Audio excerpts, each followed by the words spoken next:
Voice of south நேயர்களுக்கு வணக்கம். இன்று நாம் சந்திக்க இருக்கக்கூடிய சிறப்பு விருந்தினர் மூத்த பத்திரிகையாளர் ஜீவ சகாப்தன் அவர்கள். தோழர் வணக்கம். வணக்கம். கேப்டன் விஜயகாந்த் அவர்கள் இன்றைக்கு மறைந்திருக்கிறார். அது இன்றைக்கு தமிழகம் முழுவதும் மாற்றுக் கட்சிகளை சேர்ந்தவராக இருந்தாலும் சரி, மற்ற நடிகர்களுடைய ரசிகர்களாக இருந்தாலும் சரி, மிகப்பெரிய ஒரு சோகத்தை இன்னைக்கு தமிழக மக்கள் இது பண்ணி பார்த்துட்டு இருக்கிறாங்க. சோகமான ஒரு நிகழ்ச்சியா பார்த்துட்டு இருக்கிறாங்க. விஜயகாந்தினுடைய அந்த அரசியல் அப்படிங்கிறது ஒரு குறிப்பு ஷார்ட் டைம்லயே அது தோன்றி கொஞ்சம் கொஞ்சமா அது மறைஞ்சது மாதிரி தான் இருந்தது. இன்னைக்கு விஜயகாந்தினுடைய அந்த அரசியல் பயணத்தை நீங்க எப்படி பாக்குறீங்க? விஜயகாந்துடைய சினிமா பயணத்தை பத்தி பேச நிறைய இருக்கு. பட் அரசியல் பயணம் நீங்க சொல்லும் போது 2005 இருந்து தொடங்குது அரசியல் கட்சி அப்படிங்கிற அடிப்படை. ஆனா நான் என்ன பாக்குறேன்னா, அவருடைய சினிமாவிலேயே அரசியல் எல்லாம் தொடங்கிருச்சு. அவர் நல்லா கவனிச்சு பாத்தீங்கன்னா 87க்கு பிறகே அவருடைய திரைப்படங்கள்ல அரசியல் வாடை, அந்த டோன் அதெல்லாம் இருக்கும்.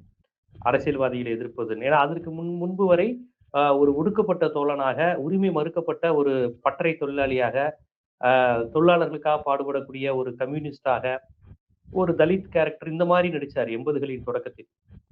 அதற்கு பிறகு எஸ்ஏசி படங்கள் முழுக்க அப்படிதான் இருக்கும். ஒரு சட்டத்தின் முன்னாடி நிப்பாட்டி பணக்காரர்களுக்கும் பண்ணையார்களுக்கும் இந்த சட்டம் தண்டிக்குமா, எங்களை மாதிரி தொழிலாளர்களையும் போராளிகளையும் தானே நீங்க தண்டிப்பீங்க, இந்த மாதிரி கடைசியில வக்கீல பார்த்தே கேள்வி கேட்பார். இதுதான் எஸ்ஏசி படத்தினுடைய கிளைமேக்ஸ் எல்லாம் அப்படிதான் இருக்கும். விஜயகாந்த் அப்படியான ஒரு டோன்ல வந்துகிட்டே இருந்தார். ஒரு சிவப்பு கோபமான இளைஞர், ஒரு சேரியிலிருந்து புறப்படுகிறான், ஒரு ஒடுக்கப்பட்ட ஒரு பகுதியிலிருந்து புறப்படுகிறான், எரிமலை எப்படி பொறுக்கும் அப்படின்னு வந்தவர் தான் விஜயகாந்த் அவர். 84க்கு பிறகு இந்த வைதேகி காத்திருந்தால், அம்மன் கோயில் கிழக்காலே, கொஞ்சம் அவருடைய ட்ரெண்ட் வந்து ரொமான்ஸ், லேடிஸ், இது கிராமத்து தன்மையுடன் இந்த ஆர் சுந்தரராஜன் கொஞ்சம் மாத்தி விட்டார் விஜயகாந்துடைய ட்ரெண்டை. அதற்கு பிறகு பாத்தீங்கன்னா 86, 87க்கு எம்ஜிஆர் மறைவுக்கு பிறகு பாத்தீங்கன்னா கொஞ்சம் பொலிட்டிக்கல் டோனோட மக்கள் பிரச்சனையை கையில் எடுக்கிறது, இந்த மாதிரியான டோன் படங்கள், அந்த மாதிரி கான்செப்ட்ல வருவார். நான் மக்களுக்காக நிற்பேன் அப்படிங்கிற மாதிரி டோன் படங்கள், கிராமத்து படங்களாக வேறு சில படங்களா இருந்தாலும் இவர் ஒரு சமூகத்திற்காக நிற்கக்கூடிய ஒரு போராளிங்கிற ஒரு டோனோடைய கான்செப்ட்லாம் வர ஆரம்பிச்சிருச்சு அவருடைய படங்கள். பாத்தீங்கன்னா பொன்மன செம்மல் வந்து ஒரு ஃபேமிலி சப்ஜெக்ட். அதுல வந்து இவரை பாராட்டி பாட்டு வரும். அதுல இவன் அண்ணனுன்னா இவன் அண்ணனுங்க அப்படிங்கிற மாதிரி வரும். நல்லதெல்லாம் இவன் செய்ய வந்தான் அப்படின்ட்டு நீ பொட்டு வச்ச தங்கக்கூடாது. அந்த சாங் வந்து விஜயகாந்தை ப்ரமோட் பண்றதுக்காக வந்து, எனக்கு தெரிஞ்சு விஜயகாந்துக்கு பொலிட்டிக்கலுக்கான கரியருக்கான ஒரு ஃபர்ஸ்ட் ஓப்பனிங் சாங் அந்த பாட்டு வரியெல்லாம் அப்படியே அவருக்குன்னே அமைஞ்சிருக்கும். அப்புறம் அப்படியே ஏழை ஜாதியில ஜாதி சங்கங்களை திட்டுறது, அரசியல்வாதிகளை ஓட ஓட விரட்டுறது, எம்எல்ஏக்களை அடிக்கிறது, இந்த ட்ரெண்ட் அப்படி விஜயகாந்த் படம்னா எம்எல்ஏ அடிப்பாருப்பா, யாரா இருந்தாலும் உள்ள புகுந்து கேள்வி கேட்பாருப்பா அப்படிங்கிற அந்த ஒரு ட்ரெண்ட். ஏழை ஜாதிக்கு அப்புறம் அந்த ட்ரெண்ட் அப்படியே கண்டினியூ. அமைச்சருடைய மகனா இருந்தாலுமே எதிர்ப்பு கேள்வி கேட்கக்கூடிய ஒரு ஆளா இருப்பார். ஆமா, அதான் பிரபுதேவா பாடுவாரே, கொடுத்தாலும் கொடுத்தாண்டா எவரானாலும் கொடுப்பாண்டா இனி கொடுப்பாண்டா எவர் ஆனாலும் கொடுப்பாண்டா, ஊழல் செய்வோரை கண்டவருக்கும் அப்படிங்கிற மாதிரி பிரபுதேவா பாடுவாப்ல ஓப்பனிங் சாங் ஏழை ஜாதியில. சோ இந்த ஒரு முகம் வந்து அவருக்கு லைட்டா வந்துருச்சு. சோ அப்ப இருந்தே அவர் பொலிட்டிக்கல் டோனை உருவாக்கிட்டாரு. அன்னை ஒரு எம்ஜிஆர் மாதிரியான மாசத்தை உருவாக்குனார். அது மட்டும் இல்லாம அந்த காலகட்டங்கள்ல கலைஞர் அனுதாபியா இருந்தார் விஜயகாந்த். நீங்க நல்லா கவனிச்சீங்கன்னா தெரியும். அவருடைய பாட்டுக்கு ஒரு தலைவன் படம் இதெல்லாம் பாத்தீங்கன்னா ரொம்ப பின்னாடி கலைஞர் படம் இருக்கும், கொஞ்சம் கருப்பு சிவப்பு இதெல்லாம் ரொம்ப இது பண்ணுவாரு. 89 காலகட்டங்கள்ல ஜானின்னு பிரிந்தப்பெல்லாம் ஜெயலலிதா எதிர்ப்பு கொஞ்சம் இருந்தது விஜயகாந்த் ரசிகர் மன்றங்களிடையே. ஜெயலலிதா எதிர்ப்பு, ஏன்னா எம்ஜிஆருக்கு பிறகு ஜெயவா ஜானகிங்கிறப்ப நல்லா கவனிச்சு பாத்தீங்கன்னா ஜெயலலிதா எதிர்ப்பு விஜயகாந்த் அப்பயே லைட்டா இருக்கும். ஜானகி அன்னைக்கு சார்பா லைட்டா செயல்படுற மாதிரி இருப்பாங்க. ரஜினி, கமல், விஜயகாந்த் எல்லாருக்கிட்டையுமே. கமல் பெருசா இருக்க மாட்டாரு. விஜயகாந்த் பாத்தீங்கன்னா ஏழை ஜாதி படத்துல சொல்லுவாரு, விஜயகுமார் வந்து வசனம் பேசுவார். அந்த வசனம் நீங்க கவனிச்சிருப்பீங்க. ஏண்டா புரட்சி தலைவருடைய மனைவிய அவருடைய தொகுதியிலேயே தோக்கடிச்சிட்டாங்கப்பா இந்த மக்கள் அப்படிங்குவாரு விஜயகுமார். அப்ப என்ன சொல்ல வர்றாரு, தோக்கடிச்சது யாரு, ஜெயலலிதா. சோ ஜானகிக்கு ஆதரவான மனநிலை விஜயகாந்த் மைல்டா இருந்தது. ஜானகி பொலிட்டிக்கலா பெருசா டெவலப் ஆகாதனால பெரிய இதாகல. ஆனா அந்த டோன் இருந்தது. ஏன்னா விஜயகாந்த் அந்த கார்லாம் அவங்கள்ட்ட தான் வாங்கினார், பிரச்சார வாகனங்கள்லாம் அதுக்கானது. ஆனா அந்த டோன் வந்து அவருக்கு அப்ப இருந்தே அரசியல் டோன் வந்தது. ஜெயலலிதா ஆட்சி காலம் 91, 96ல தான் அவர் வந்து இந்த அரசியல்வாதிகளை எதிர்த்த மாதிரி படம் வசனம் எல்லாம் லைட்டா அப்படி பேசினாரு. அதற்கு பிறகு பாத்தீங்கன்னா அவர் தன்னுடைய ரசிகர் மன்றங்களை எல்லாம் ஒரு அரசியல் கட்சி மாதிரியே மெயின்டைன் பண்ணார். மன்றங்கள் எல்லாம் பண்ணதோட மட்டும் இல்லாம இந்த ஒன்றிய உள்ளாட்சி அமைப்புகள் எல்லாம் எலெக்ஷன்ல போட்டி போட வச்சார். இவர் போட்டி போடுவதற்கு முன்னாடி தன் தொண்டர்களை போட்டி போட வச்சார், ரசிகர்களை போட்டி போட்டு இது பண்ணார். அதுக்கப்புறம் வந்து வல்லரசு, நரசிம்மா மாதிரி படங்கள்ல தான் மோதிரத்துல தான் கட்சியை காமிப்பாரு, அப்படி குத்த போற முன்னாடி அவருக்கு மோதிரத்தை காமிப்பாரு. அந்த மாதிரி டோன்ல வந்துட்டாரு. வெளிப்படையா அரசியலுக்கு வருவேன்லாம் அவர் பேச ஆரம்பிச்சிட்டார். இருந்தாலும் அவர் அரசியல் வருவதற்கு முன்னாடி அவருக்கு கலைஞர் மீது மிகப்பெரிய பற்று இருந்தது. இந்த புரட்சி கலைஞர்னு சொல்லும் போதே எம்ஜிஆருடைய புரட்சியும் கலைஞருடைய கலைஞரையும் சேர்த்துதான் அவர் புரட்சி கலைஞர்னு வச்சுக்கிட்டாரு. அவருக்கு அந்த பாசம் உண்டு. கலைஞர் மீது எப்பயும் ஒரு சாஃப்ட் டோன் வந்து எப்பயும் உண்டு. 96 தேர்தலில் ரஜினிகாந்த் கூட்டணிங்கிறது எல்லாருக்கும் தெரியும். கலைஞர், ரஜினிகாந்த் மூப்பனார். ஆனா விஜயகாந்த் மன்றங்களும் திமுகவுக்கு ஆதரவா தான் செயல்பட்டாங்க. அப்ப விஜயகாந்த் பெரிய பொலிட்டிக்கல் இதா இல்லாம மன்றங்கள் வந்து அப்ப ஆதரவா தான் செயல்பட்ட ஒரு சூழல்லாம் இருந்தது. சோ அரசியலுக்கு வருவதற்கு முன்னாடியே விஜயகாந்த் மன்றங்கள் அரசியலில் இருந்தன அப்படிங்கிறத புரிஞ்சுக்கிறோம். இது நுட்பமான அரசியல். அதெல்லாம் அவரு விஜயகாந்த் வந்து செயல்பட்டார். எல்லாரும் அவரை எம்எல்ஏ ஆனதுக்கு அப்புறம் நின்னது மட்டும் தான் பேசுவாங்க. அதுக்கு முன்னாடி ஒரு அரசியல் இருந்தது. ஈழத்தமிழர்கள் மீது அக்கறை கொண்டவர், தாம் பையனுக்கு பிரபாகரன் பேர் வைத்தவர். இன்னும் நான் சொல்றேங்க, நல்லா எழுதி வச்சுக்கோங்க. விஜயகாந்த் சுய நினைவுடன் கடைசியா அவர் வந்து கதறி அழுதது எப்ப நீங்க நல்லா யோசித்து பாருங்க. கலைஞர் இறந்த போது விஜயகாந்த் சிகிச்சைக்காக ஃபாரின்ல இருக்காரு. நல்லா கவனிச்சு பாருங்க. அவர் விஜயகாந்த் ஒரு முறை கூட திமுகவுடன் கூட்டணி வைக்காத விஜயகாந்த் அரசியலில் அவர் கூட்டணி வச்சதே கிடையாது. அதிமுகவோட தான் வச்சாரு, வச்சு சண்டை போட்டு வெளியே வந்துட்டார். அந்த விஜயகாந்த் அரசியலை கடந்து தன்னுடைய வாழ்க்கையில் தனக்கு திருமணம் செய்து வைத்த கலைஞர் மீது அவ்வளவு பற்றுடன் இருந்தார். அவருக்கு வந்து அப்ப குழந்தை, கிட்டத்தட்ட அந்த ஸ்டேஜ்லாம் விஜயகாந்த் குழந்தை மாதிரி தான் இருந்தார். ஒரு குழந்தை, பச்சை குழந்தையா இருந்தார். அந்த மனுஷனுக்கு வேற எதுவும் ஞாபகம் வரல அரசியல் இதெல்லாம். கலைஞர் இறந்து, தான் மதித்த ஒரு மனிதர் இறந்துட்டாரா அப்படின்னு தான் பார்த்தார். அதனாலதான் ஒரு 66 வயது மனிதர் விஜயகாந்த் கலைஞர் இறந்த உடனே என் தாத்தா இறந்துட்டாரு, எங்க வீட்டுல ஒரு பெருசு இறந்துருச்சு, என்னை தூக்கி வளர்த்த ஒரு தாத்தா இறந்துட்டாருன்னு எப்படி குழுமி அழுவாங்கல்ல, அழுதார். நான் சொல்வது ஒரு விழுக்காடு கூட மிகைப்படுத்தல் கிடையாது. உங்களுக்கு நல்லா தெரியும். அந்த வீடியோ இருக்கு, எங்க வேணாலும் போய் பாத்துக்கோங்க. விஜயகாந்த் அழுததை பார்த்து திருப்பி அழுதுருக்கேன் நான். விஜயகாந்த் அழுகையை பார்த்தா உங்களுக்கு இப்ப திருப்பி அழுக வரும். ஏன்னா அவர் கலைஞரை திமுக தலைவராலாம் பார்க்கல, இவர் தேமுதிக தலைவரா இல்ல. கலைஞர் என்ற ஒரு தமிழ் உணர்வாளர், தனக்கு வசனம் எழுதியவர், தனக்கு திருமணம் செய்து வைத்தவர்னு அந்த கட்சி அரசியலுக்கு அப்பாற்பட்டு அவர் செத்ததுக்கு அழுதார். எனக்கு தெரிஞ்சு அதுதான் விஜயகாந்த் உணர்ந்து சுயநினைவுடன் ஒரு அழுது. எனக்கு தெரிஞ்சு கடைசி அப்பதான். அதற்கு பிறகெல்லாம் அவர் வந்து ஒரு, எனக்கு தெரிஞ்சு அவர் வர்றாரு, இப்படி உட்கார வைக்கிறாங்க, எல்லாரும் ஏயா போட்டு பாடாப்படுத்துறீங்கன்னு கேட்டு இப்படிதான் பார்த்தோம். அந்த இதுலதான் அவர் அழுதாரு. அது மட்டும் இல்ல, வந்து நடக்க முடியாம நடந்து வந்து கலைஞருடைய மெரினா பீச்ல அவருடைய சமாதிக்கு வணக்கம் வச்சார். நினைவு இருக்கா உங்களுக்கு? குடும்பத்துடன் வந்தார். ஏர்போர்ட்ல இருந்து அப்படியே அழைச்சிட்டு வீட்டுக்கு போகாம நேரடியா அந்த கலைஞருடைய சமாதியினுடைய இடத்துல போய் நின்று வந்தார். அதனால 2 கையை கூப்பி தேம்பி ஒரு குழந்தைய போல அழுதுட்டு அங்க நின்றுட்டார். குழந்தை மாதிரி அழுதார், கதறி கதறி அழுதார். என்னன்னா அவருக்கு பழைய நினைவுகள் வந்திருக்குங்க. கலைஞருக்கும் விஜயகாந்துக்குமான உறவு, அவரை எத்தனை படங்கள்ல பாராட்டியிருப்பாரு, வசனம் எழுதி கொடுத்தது, அது எல்லாமே அவருக்கு இது பண்ணோம். பாட்டுக்குரு தலைவனா ஏதோ ஒரு படத்துல பின்னாடி கலைஞர் ஸ்டில் இருக்கும், கருப்பு சிவப்பு இதோட ஆடுவாரு. ஜானகி அமைச்சரவை சண்டையெல்லாம் நடந்த காலகட்டம். அப்போ ஒரு பாட்டு போடுவார், எல்லாரும் ராஜாக்கனா மந்திரிக யாரு யாரு அப்படிங்குவாரு. ஏன்னா சண்டை நடந்தது, சட்டசபைக்குள்ள நடந்தப்ப அதை கிண்டல் பண்ணி விஜயகாந்த் பாட்டு பாடுற மாதிரி, தான் எனக்குதான் அப்படிங்கிற மாதிரி ஒரு கிண்டலா ஒரு பாட்டு வரும். நீங்க வேணா போய் பாருங்க. பாத்துக்கிட்டு இருக்க மக்களுக்கு பல பேருக்கு தெரிந்திருக்கலாம். சோ அவருடைய அரசியல் என்பதை 2005க்கு பிறகு மட்டும் பாத்தீங்கன்னா மேலோட்டமான பார்வை. அவருடைய அரசியல் என்பது ஈழத்தமிழ் அரசியலோடு தொடர்புடையது. தமிழ் உணர்வுடன் கூடிய நடிகர் அவரு. எல்லா படத்திலையும் தமிழ வீழ்வது நாமா இருந்தாலும் வாழ்வது தமிழா இருக்கட்டும் சொல்லிக்கிட்டே இருப்பாரு விஜயகாந்த். அப்புறம் கர்நாடக பிரச்சனை, தமிழர்கள் பிரச்சனை, முல்லை பெரியார் அணை பிரச்சனையில அவரு நடிகர் சங்க கூட்டங்கள்லாம் போட்டு எவ்வளவு பெரிய ஒரு மீட்டிங் ஆர்கனைஸ் பண்ணாருன்னு உங்க எல்லாருக்கும் தெரியும். சிவாஜி கணேசனுக்கு பிறகு நடிகர் சங்கத்தை மிக ஒழுங்காக பராமரித்து நடிகர் சங்கத்துக்கும் நல்லது செய்து தமிழ் சமூகத்துக்கும் நல்லது செய்யணும்னு நினைத்த ஒரு மனிதராக விஜயகாந்த் அவர்கள் இருந்தாங்க.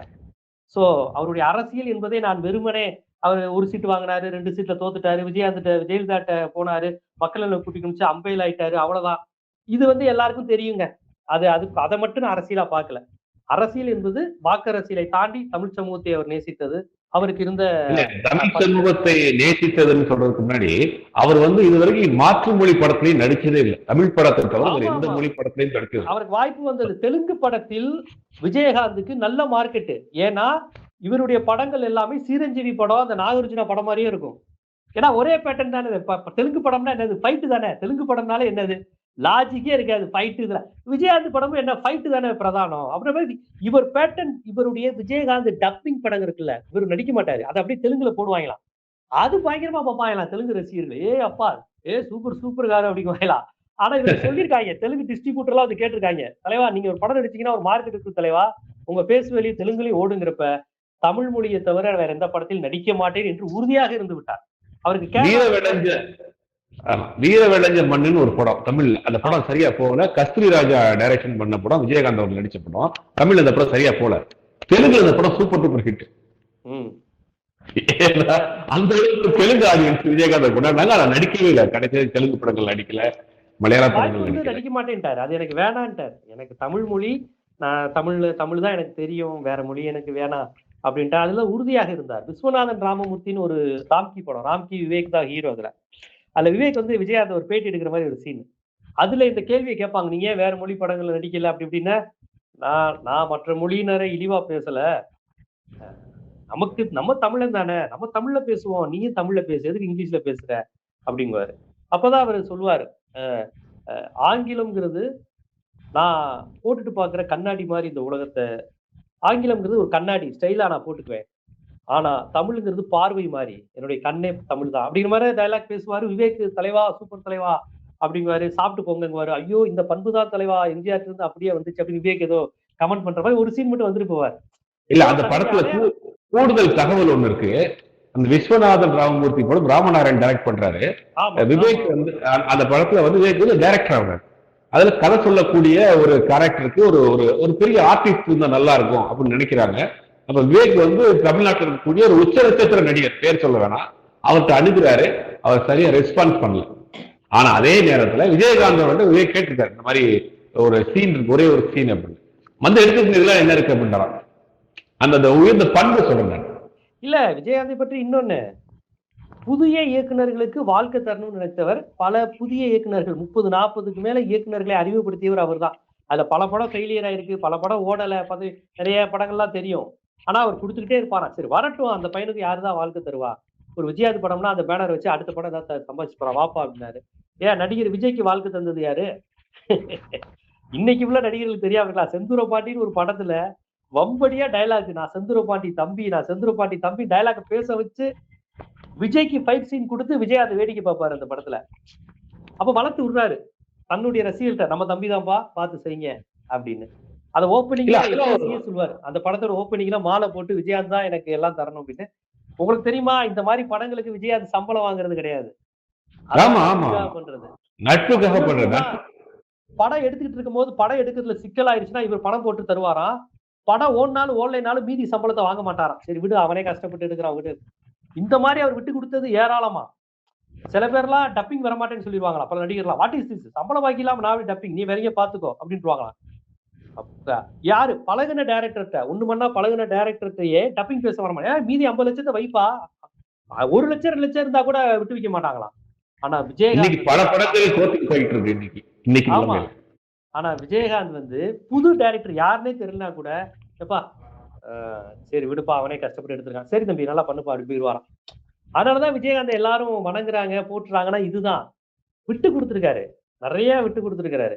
புலன் விசாரணை படம் இந்த மாதிரி படங்கள்லாம் வரும்போது இப்ராஹிம் ராவுத்தருக்கு நம்பிக்கை போயிடுச்சுன்னு சொல்லுவாங்க. ஏய் என்னப்பா புது பசங்களை போய் கொடுத்துட்டு, தம்பி நம்ம விஜய் நம்ம ஏமாந்துட்டோம் போலப்பா, படத்தை எடுக்கிறாங்க என்னத்த நம்ம எடுக்காத படமா. ஏன்னா விஜயகாந்த் இப்ராஹிம் ராவுத்தர் அனுபவம் வாய்ந்தவங்க, சீனியர். அப்ப புலன் விசாரணை வரும்போதே விஜயகாந்த் எல்லாம் பெரிய ஆளு. ஆனா அது புது பசங்க டைரக்ட் பண்றாங்க. அவ இப்ராஹிம் ராவுத்தர் சொல்லுவாராம், என்னப்பா அது எனக்கு சரியா போயிட்டு இருக்கான்னு தெரியலையே, தெரியாதனமா புது பசங்களை நம்பி கொடுத்துட்டோம், நம்ம பிராண்டை வச்சு எதுவும் விளையாண்டுட்டு இருக்காங்க, படம் ஹிட் ஆயிடுச்சு. சோ இந்த மாதிரி எல்லாம் விஜயகாந்த் வந்து பலருக்கு நம்பிக்கை கொடுத்திருக்கிறார். வரணும் புது பசங்க. குறிப்பா வந்து திரைப்பட கல்லூரி மாணவர்களுக்கு ஒரு பெரிய கேட்டை திறந்து விட்டதே விஜயகாந்த் தான். இந்த திரைப்பட கல்லூரி மாணவர்கள் நம்பி யாரும் அந்த காலத்துல படம் கொடுக்க மாட்டாங்க, அவங்க வந்து படிச்சு வர்றாங்கப்பா, பிராக்டிக்கலா வேலை தெரியாது அப்படின்ற மாதிரியான ஒரு கண்ணோட்டத்துல சினிமா இருந்தது. அதை உடைச்சது வந்து விஜயகாந்த். நிறைய திரைப்பட கல்லூரி மாணவர்களை இயக்குனரா, ஒளிப்பதிவாளரா, எடிட்டரா ஆக்குனது கேப்டன் சினி கிரியேஷன்ஸ், விஜயகாந்த் தான்ங்கிறது இந்த இடத்துல இன்னொரு கூடுதலா நாம் பதிவிட வேண்டியது இருக்கு. கண்டிப்பா இது மாதிரி நிறைய விஷயங்கள், நிறைய உதவிகளை வந்து விஜயகாந்த் வந்து செய்திருக்கிறார் அப்படிங்கிறது இன்னும் நிறைய இருக்கு. அவரோட பழகுனவங்க ஒரு ரொம்ப நெருங்கி பழகுன்னு கேட்டீங்கன்னா நிறைய சொல்லுவாங்க. அதெல்லாம் விஜயகாந்தோடைய அரசியலை 2005 2023 வரை என்று சுருக்குவதில் எனக்கு உடன்பாடு இல்லை. அந்த அரசியல்ங்கிறது ரொம்ப ஒரு குறுகிய காலமாகவும் ஒரு தேய்மான காலமாகவும் இருக்கிறதுனால அதை பத்தி பேசுறதுல எனக்கு என்னமோ ஒண்ணும் இல்லை. அதை தாண்டி அவர் பேச வேண்டிய அரசியல்ங்கிறது 89 ஜானகி பீரியட்ல இருந்து இருக்கு விஜயகாந்துக்கு அப்படிங்கிறது தான் என்னுடைய பார்வை. இல்ல அந்த இப்ப 2005 கட்சி ஆரம்பிச்சாரு, 2023 மறைஞ்சிருக்காரு. அவருக்குனான ஒரு ஒரு ஸ்கோப் இருந்துச்சு, மக்கள் மத்தியில ஒரு பெரிய எதிர்பார்ப்பு இருந்துச்சு, ஏதோ ஒரு மாற்று ஒண்ணு செய்ய போறாரு அப்படின்னு. எந்த இடத்துல அவர் ஒரு சின்ன மிஸ்டேக்னு நினைக்கிறீங்க, சர்க்கிள் நினைக்கிறீங்க அரசியல்ல? சர்க்கிள்ங்கிறது எனக்கு தெரிஞ்சுங்க, அவர் கூட்டணியே வைக்க மாட்டேன்னு சொல்லிட்டு கூட்டணி வச்சதுனால இவர் ஒரு புது ஆல்டர்னேட்டிவ் நினைச்சவங்களுக்கு பெரிய ஏமாற்றம். அடுத்து வந்து சரி கூட்டணி வச்சாரு, அதை அப்படி மெயின்டைன் பண்ணாருன்னா அதுக்கப்புறம் வெளியே வந்து அதுக்கப்புறம் சரியான முடிவு எடுக்காம மீண்டும் பாஜக கூட்டணின்னு ஒண்ணு வச்சது. தமிழறிவு மணியன் இவங்கெல்லாம் சேர்த்து அவரை அதுல கோர்த்து விட்டாங்க. அதுல பாத்தீங்கன்னா பிஜேபி கூட்டணின்னு பேரு, ஆனா ஜெயலலிதாவை திட்டவே மாட்டாங்க. விஜயகாந்த் மட்டும் தான் திட்டிக்கிட்டு இருந்தாரு குழந்தை மாதிரி. ஏன்னு கேட்டீங்கன்னா, ஒருவேளை மோடி அங்க ஜெயிச்சு மெஜாரிட்டி கொஞ்சம் கம்மியா சீட் இருந்தா ஏடிஎம்கேவோட அலைன்ஸ் வச்சிடலான்ட்டு அப்படி நாசுக்கா இருந்தாங்க மத்த கட்சி எல்லாம், பிஜேபி எல்லாம். ஆனா இவர் மட்டும் பாவம் போல ஜெயலலிதாவுடைய ஹெலிகாப்டர்ல பார்த்து மினிஸ்டர் எல்லாம் பண்றாங்கன்னு இவர் செஞ்சு காப்பாரு ஒவ்வொரு பிரச்சாரத்திலையும். மத்தவங்க எல்லாம் வெறுமனே டிஎம்கே திட்டிட்டு விட்டுருவாங்க, இவர் தான் ஜெயலலிதாவையும் சேர்த்து திட்டுவாரு. அப்ப அவர் சொல்லுவாரு, ஹெலிகாப்டர்ல இருந்து டப்போன்னு இறங்குறாங்க, ஹெலிகாப்டரை பார்த்து கும்பிடுறாங்களே இவங்க எல்லாம் யாரு அப்படின்னாரு விஜயகாந்த். அமைச்சர்களை கூட நிறைய கிண்டல் பண்ணிருக்கிறாரு. நத்தா உனக்கெல்லாம் இருக்கு அப்படின்பாரு. அப்படி இல்லாமா பண்ணுவீங்க, மக்களே பாத்துக்கோங்க அப்படிங்குவாரு. அதாவது ஒரு யதார்த்தமான ஒரு வெள்ளந்தியான ஒரு மனிதர். அது வந்து அரசியலுக்கு மட்டும் அது ஃபிட் ஆகல அவருக்கு. ஓப்பனா சொல்லணும்னா அந்த மாதிரியான ஒரு கேரக்டர் வந்து அரசியலுக்கு ஒத்து வரல. அது சினிமாவில் அவர் எடுத்து அந்த இமேஜ் வந்து அரசியல்ல வந்து உடைச்சிட்டாங்க. அது குறிப்பா சில ஊடகங்கள் செஞ்ச வேலையும் அதுல இந்த நேரத்தில் நம்ம பதிவு பண்ண வேண்டியது இருக்கு. குறிப்பிட்டு அவரை வந்து காரணம் பண்ணது, அவரை எந்த கேள்வியை கேட்டா அவர் டென்ஷன் ஆவாரோ அந்த கேள்வியை கேட்ட வச்சது, இந்த விஷயங்களை நீங்க எப்படி பாக்குறீங்க? பத்திரிகையாளர் சந்திப்புல விஜயகாந்த் அவர்கள் நடந்து கொண்ட விஷயங்கள்லாம். பத்திரிகையாளர் சந்திப்புல பாத்தீங்கன்னா அவரை போட்டு இன்வெஸ்டர் மாநாட பத்தி கேட்பாங்க. அது ஜெயலலிதாட்ட போய் இந்த கேள்வி கேட்பியாங்குவாரு ஒரு எடுத்த உடனே. அப்புறம் நீ எந்த மீடியான்னு கேட்பாரு. அந்த காலகட்டங்கள்ல அவருக்கு உடல்நிலை பாதிக்கப்பட்டுருச்சுங்க. அது அந்த பத்திரிகையாளர் சந்திப்புனா பத்திரிகையாளர்களை இது பண்ணல. அவர் என்ன நினைச்சிட்டாரு, நம்மளை எல்லாரும் ஏவி கிண்டல் பண்றாங்கிற மாதிரி சைக்காலஜி வந்துட்டாரு. அவருக்கு டாக்டிக்ஸா பத்திரிகையாளர்களை அணுகிற மாதிரியான அரசியல்வாதியா இல்ல. அவர் ஏமாந்துட்டாரு. அதுக்கப்புறம் அவரை பிடிக்காத ஊடகங்கள், அரசியல் கட்சிகள்லாம் பாத்தீங்களா, விஜயகாந்த் இப்படி இருக்காருன்னு போட்டு காமிச்சு அவரை காலி பண்ண பாத்துட்டாங்க. டெல்லியில எல்லாம் ஒரு முறை டெல்லியில போய் நிற்கும் போது திருச்சி சிவா எல்லாரும் இருக்கும்போது பத்திரிகையாளரை பார்த்து எந்திரிச்சுலாம் இருந்தாரு, எந்த டிவி நீ அந்த வேணும்னே கேட்கிற, நீ வேணும்னே கேட்கிறலாம் சொல்லி பண்ணாரு. அதனால அதான் அவர் முடிஞ்சு போச்சு. அவருக்கு அந்த எதுவுமே நீங்க சொன்ன மாதிரி வெள்ளந்தியா இருந்ததுனால அந்த விஷயங்களை எதிர்கொள்ள முடியல. ஒரு முறை வந்து என்ன சேனல் கேட்டாரு, துப்பிட்டாரு ஒரு முறை.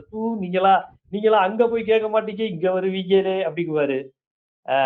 அதனால அவரு உடல்நிலை சரியில்லாததுக்கு அப்புறம் அவரை நான் குழந்தையா தான் பாக்குறேன். இந்த மக்கள் நல கூட்டணி எல்லாம் அமைச்சாங்களே அப்பெல்லாம் அப்பயே அவர் குழந்தையா இருந்தாருங்க. கண்ணாடியெல்லாம் கலட்டுவாருங்க, கண்ணை பெருசாக்கி காப்பாருங்க. தெரியுதா, இப்ப தெரியுதா, ஓகே சொல்லிட்டு அடிக்குவா சார் அப்படிங்குவாரு.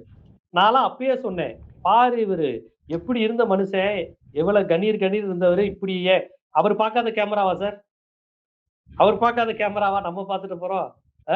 ஒரு ரிப்போர்ட்டரை விட கம்மியா கேமராவை பார்த்தவரா அவரு?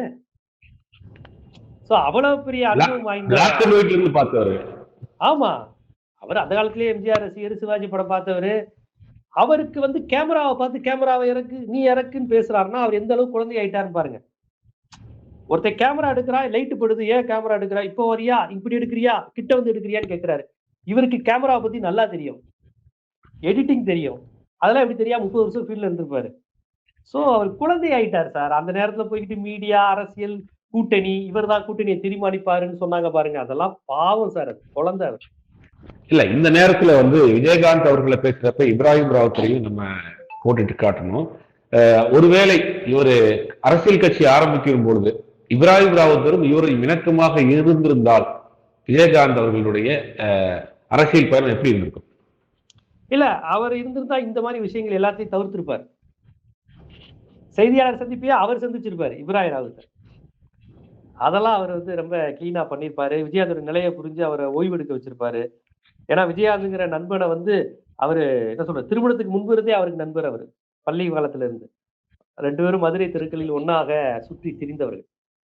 அவருக்கு வில்லன் வாய்ப்பு வந்து வீணாக்கிறாத வாழ்க்கையை ஹீரோவாதான் நீ போகணும்னு அடிச்சு சொன்னவர்களே. அன்னைக்கு அவர் சொல்லலைன்னா இன்னைக்கு விஜயகாந்த் வந்து ஒரு சத்யராஜ், ஆனந்தராஜ் மாதிரி கூட மாறி இருக்கலாம். சத்யராஜ் கூட அதுக்கப்புறம் ஹீரோ ஆயிட்டாரு. ஒரு ஆனந்தராஜா மாறி இருப்பார்ல, ஒரு கொடூர வில்லன்ங்கிற மாதிரி. அந்த ட்ரெண்டே மாத்தி, டேய் இந்த கருப்பு வண்ணத்துல நான் ஹீரோவை உருவாக்குறேன்டா, இந்த கருப்பு வண்ணத்தை தமிழ்நாடை கொண்டாடும்டா அப்படின்னு கொண்டு வந்ததுக்கு இப்ராஹிம் ராவுத்தர் தானே. இல்லைன்னா அவர் என்ன நினைப்பாரு, விஜயகாந்த் ஏதோ சினிமா சான்ஸ் பா, ஏதோ ரஜினிகாந்தோட வில்லன் பா, ஏவிஎம் ப்ரொடக்ஷன் பா.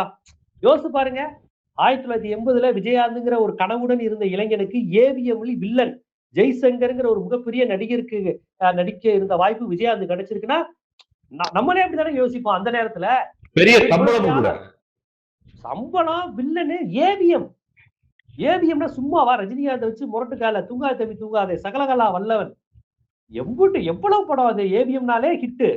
எல்லா நடிகருக்கும் ஏவிஎம் நடிச்சிருந்து ஒரு லட்சியம் இருக்கும், ஆசை இருக்கும். ஆனால் அந்த ஆசையை அன்னைக்கு அந்த பணத்தையும் இதையும் அவர் அப்படி தளர்த்தி விட்ட காரணத்தினால் இன்னைக்கு எந்த ரஜினிகாந்தில் வில்லன் நடித்தாலும் ரஜினிகாந்துக்கு ஒரு போட்டி நடிகர்னு வர்ற அளவுக்கு வந்திருக்க.